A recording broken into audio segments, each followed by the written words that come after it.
عندنا في اسكندريه المواصلات نظام مقاوله. يعني ايه مقاوله؟ يعني حضرتك وقفت تاكسي، تيجي مثلا من منشيه لسيدي بشر، تقول له هتاخد كام؟ هاخد 200 جنيه.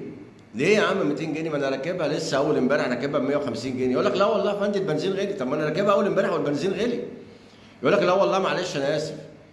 طب انت عايز تدفع كام يا حاج؟ هدفع 170. لا لا والله ما يمشي 180. ليه؟ عشان ما عندناش عدادات حضرتك. يعني العداد اللي بتركب في التاكسي اتلغى، بقى بالمقاوله. المشروع نفس الكلام، بيقطع المسافه على 3 4 مرات. يعني بدل مثلا ما يروح من سيدي بشر لغايه المحطه دغري، لا سيدي جابر باب شرقي محطه مصر ابو 5 جنيه يتاخد ب 10 جنيه.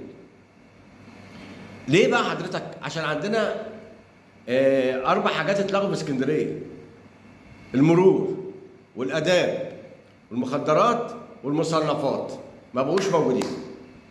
فكل واحد شغال ابو كيفه، يعني كل واحد شغال بمزاجه هو. واحنا اساسا ما عندناش مواصلات في اسكندريه، يعني ما عندناش حاجه. القطر كل سنه وانت طيب، الناس بتقف الصبح ممكن ما تروحش شغلها ايام المدارس. ليه؟ ما فيش اتوبيسات نزلت وما فيش مواصلات اصلا، وما حدش بيفكر ان هو يعمل بديل. لا احنا نوقف القطر. طب وبديله ايه؟ يا ربك يسهل بقى. يتوب علينا ربنا من الجشع اللي احنا فيه.